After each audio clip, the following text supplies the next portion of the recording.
Oke, kembali lagi dengan saya, Rolin Liwakarandi. Oke, di video kali ini saya akan menjelaskan tentang data skripsi yang saya gunakan di video-video sebelumnya ya. Yaitu judulnya itu adalah faktor-faktor yang mempengaruhi tingkat pendapatan produksi dan produksi nelayan di Kecamatan Cukang, Kabupaten Banten. Oke, kita lanjut aja ya. Kemudian masuk ke pendahuluan. Nah, di sini nelayan itu merupakan orang atau individu yang mencari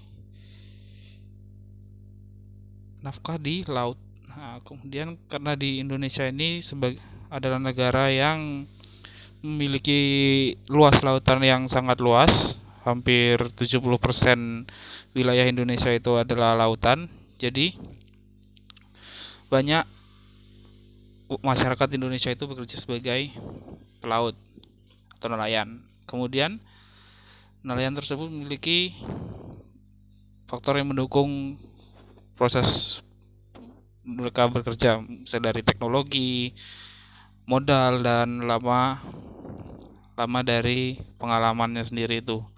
Nah, kemudian kita akan membahas rumusan masalah dan tujuannya. Oke, rumusan masalahnya itu kita akan mengetahui apakah pengaruh input produksi terhadap jumlah output yang dihasilkan. Kemudian apakah masing-masing input itu memiliki nilai elastisitas yang sama.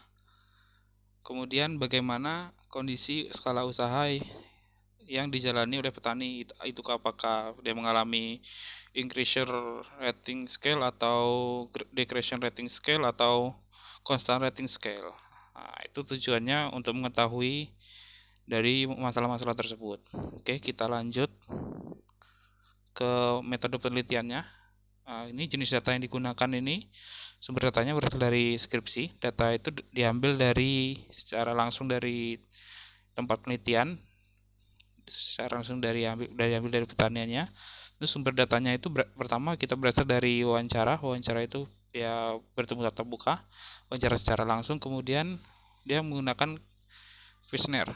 Kuesioner ini bisa berisi banyak pertanyaan yang bisa dijawab oleh para nelayan. Nelayan itu termasuk petani ya. Oke, kita lanjut. Nah, kemudian kita masuk ke metode penelitian. Metode penelitian itu tadi ya. Kita masuk ke spesifikasinya, itu spesifikasi penelitian. Nah, spesifikasi penelitian di sini menggunakan metode teknik analisis asosiatif. Nah, itu secara eksplisitnya itu dapat dinyatakan dengan fungsi Cobb Douglas. Itu sama dengan Y sama dengan beta 0 plus beta 1 X1 plus beta 2 X2 plus beta 3 X3 plus E. Nah, kemudian bisa logikan lagi menjadi seperti ini. Jadi ln Y sama dengan ln beta 0 plus beta 1 X1 plus beta 2 ln X2 plus beta 3 ln X3 plus E. Nah, itu Y itu merupakan pendapatan nelayan atau jumlah produksinya. Kemudian X1 itu teknologi, yang menggunakan teknologi apa tidak. Kemudian X2 itu modal kerja. Yang ketiga itu pengalaman kerja. Oke, kita lanjut.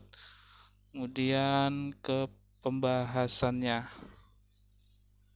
Nah, di sini kita pembahasannya pertama pengaruh input terhadap hasil produksi. Nah, ini yang saya hitung dari aplikasi Shazam ya. Dapat dilihat di sini p-value-nya itu 0,385. Nah, itu jika dibandingkan dengan nilai alfa yaitu 0,05, p-value-nya itu lebih besar dari nilai alfa. Jadi setiap input yang digunakan oleh nelayan itu mempengaruhi hasil produksi yang dihasilkan oleh para nelayan dan mempengaruhi penghasilannya juga. Nah, seperti itu. Yuk kita lanjut lagi ke bagian 2, yaitu nilai elastisitas setiap input. Nah, di sini bisa kita lihat menggunakan tes Asham juga. Di sini kita lihat p-value-nya. P-value-nya itu lebih besar dari alfa atau tidak. Nah, di sini bisa kita lihat mulai dari tes 1 sampai terakhir itu p-value-nya rata semuanya lebih besar daripada alfa. Lebih besar dari 0,05 sehingga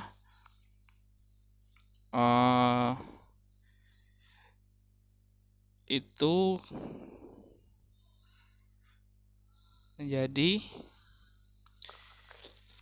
dia tuh maka p-value, maka di sini bisa dilihat jika p-value-nya sama lebih besar dari alfa, maka diterima H0 ditolak H1. Oke.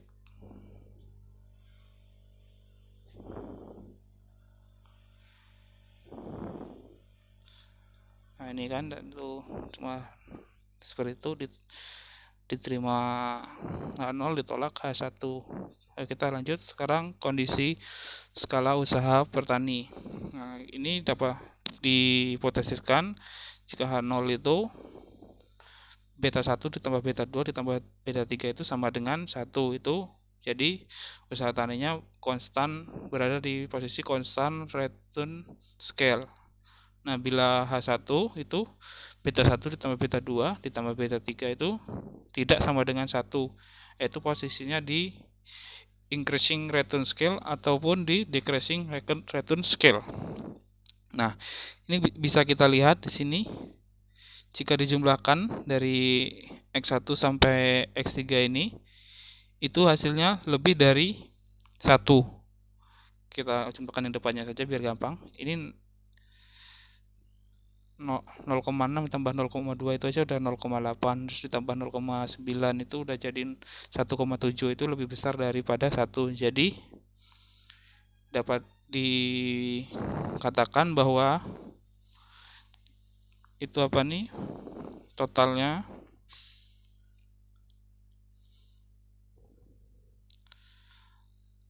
tidak sama dengan 1.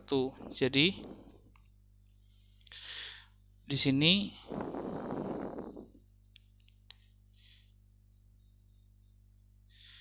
kita lihat, jadi jika p-value-nya jika itu berarti posisi usaha petani di sini itu berada di posisi increasing return scale ataupun decreasing return scale.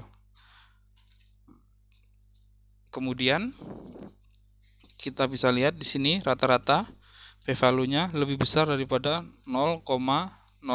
Jadi jika p-value-nya lebih besar dari alfa, maka terima H0 tolak H1. Itu ya. Jadi kita bisa narik kesimpulan. Di sini kesimpulan yang saya tarik adalah input produksi mempengaruhi jumlah penghasilan dan produksi nelayan. Kemudian karena p-value yang didapatkan dari setiap tes selalu lebih besar dari alfa, maka terima H0 tolak H1. Nah, kemudian karena hasil tambah dari beta 1, beta 2, dan beta 3 tidak sama dengan 1, maka bisa dikatakan bahwa usaha tani ini mengalami increasing return scale ataupun decreasing return scale. Nah, mungkin itu saja yang bisa saya sampaikan di video kali ini. Jika ada salah ya saya mohon maaf, dimaklumi ya. Sampai ketemu lagi di video selanjutnya. Bye bye.